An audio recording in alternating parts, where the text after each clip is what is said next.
Hello Year 2, ready for the next part of Horrid Henry. Okay, so it's Horrid Henry and the Secret Club. Halt! Who goes there? Me. Who's me? Said Moody Margaret.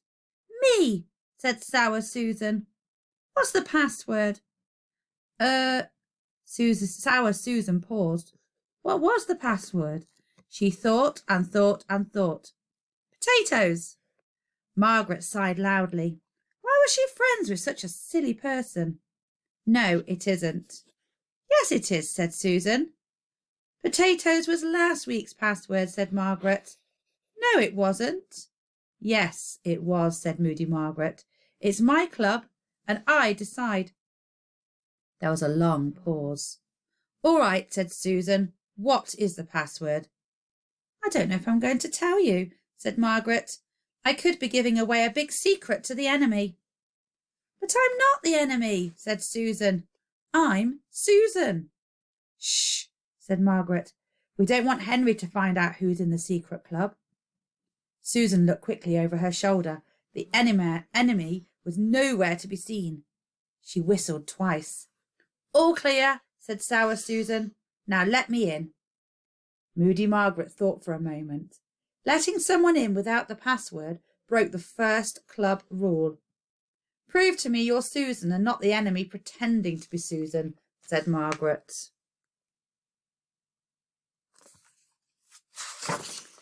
You know it's me, wailed Susan. Prove it. Susan stuck her foot into the tent.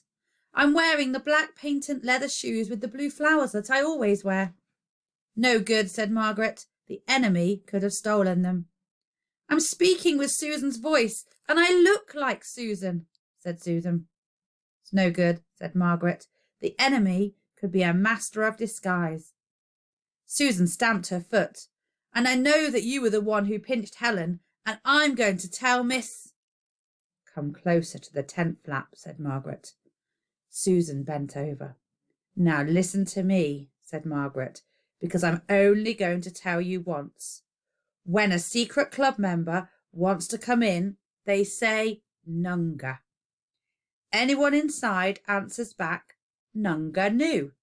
That's how I know it's you, and you know it's me. Nunga, said Sour Susan.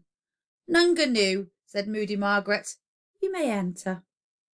Susan entered the club. She gave the secret handshake, sat down in her box, and sulked.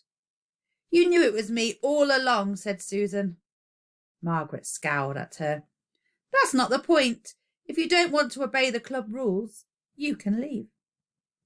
Susan didn't move. Can I have a biscuit? She said. Margaret smiled. Here's two, she said. Then we get down to business. Meanwhile, hidden under a bush, behind some strategically placed branches, another top-secret meeting was taking place in the next-door garden. I think that's everything, said the leader. I shall now put the plans into action. What am I going to do? Said Perfect Peter. Stand guard, said Horrid Henry. I always have to stand guard, said Peter, as the leader crept out. It's not fair. Have you brought your spy report? Asked Margaret. Yes, said Susan. Read it aloud, said Margaret. Susan took out a piece of paper and read.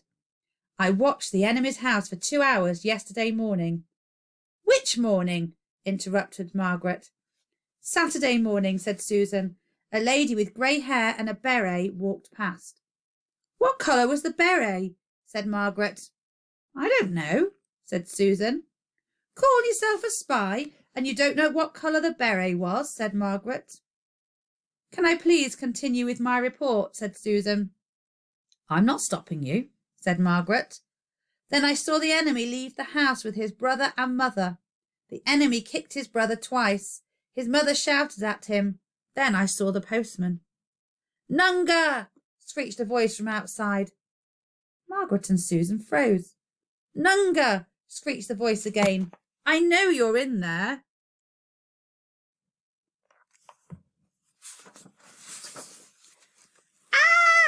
squeaked Susan. It's Henry. Quick, hide, hissed Margaret. The two spies crouched behind two boxes. You told him our password, hissed Margaret. How dare you? It wasn't me, hissed Susan. I couldn't even remember it, so how could I have told him? You must have told him. Didn't, said Margaret. Nunga, screeched Henry again. You have to let me in. I know the password. What do we do? Said Susan. You said anyone that knows the password can enter. For the last time, Nunga, shouted Horrid Henry. Nunga knew, said Margaret. You may enter.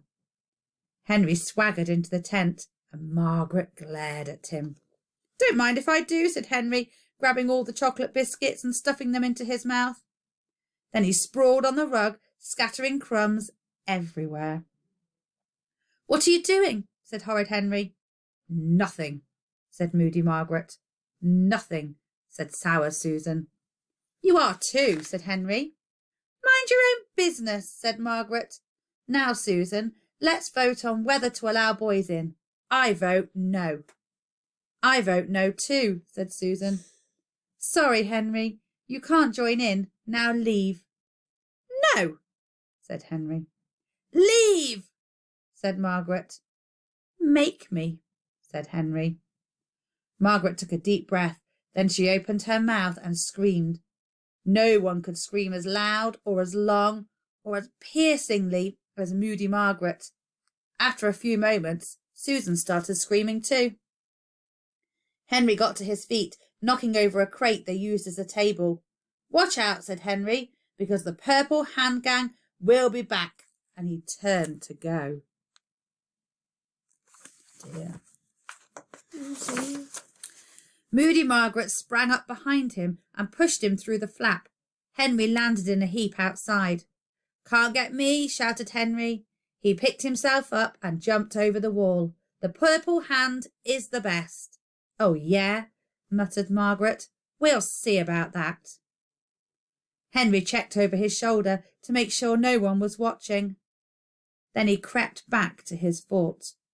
Smelly toads, he whispered to the guard. The branches parted and Henry climbed in. Did you attack them? Said Peter.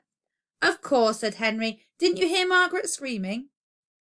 I was the one that heard their password, so I think I should have gone, said Peter. Whose club is this? Said Henry. The corners of Peter's mouth began to turn down. Right, out, said Henry. Sorry, said Peter. Please, Henry, can I be a real member of the Purple Hand? No, said Henry. You're too young, and don't you dare come into the fort when I'm not here. I won't, said Peter. Good, said Henry. Now here's the plan. I'm going to set a booby trap in Margaret's tent. Then when she goes in... Henry shrieked with laughter as he pictured Moody Margaret covered in cold, muddy water. All was not well back at Moody Margaret's secret club. It's your fault, said Margaret. It isn't, said Susan. You're such a blabbermouth, and you're a terrible spy. I am not, said Susan. Well, I'm leader, and I ban you from the club for a week for breaking our rule and telling the enemy our password. Now go away. Oh, please let me stay, said Susan. No, said Margaret. Susan knew there was no point arguing with Margaret when she got that horrible bossy look on her face. You're so mean, said Susan. Moody Margaret picked up a book and started to read. Sour Susan got up and left. I know what I'll do to fix Henry, thought Margaret. I'll set a booby trap in Henry's fort. Then when he goes in... Margaret shrieked with laughter as she pictured Horrid Henry covered in cold, muddy water. Just before lunch, Henry sneaked into Margaret's garden, holding a plastic bucket of water and some string. He stretched the string just above the ground, across the entrance, and suspended the bucket above with the other end of the string tied round it.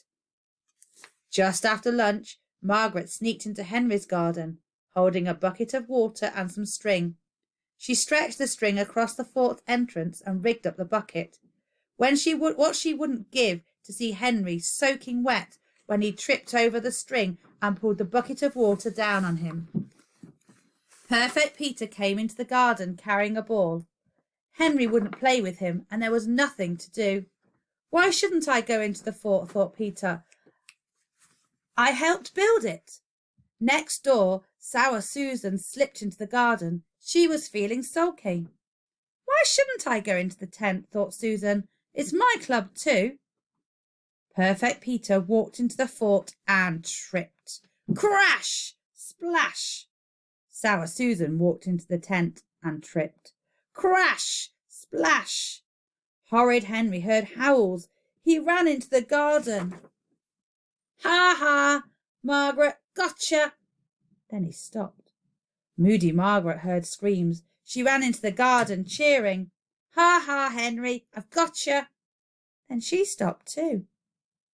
That's it, shrieked Peter. I'm leaving. But it wasn't me, said Henry. And that's it, sobbed Susan. I quit. But it wasn't me, said Margaret. Rats, said Henry. Rats, said Margaret, and they glared at each other. See you tomorrow. Bye.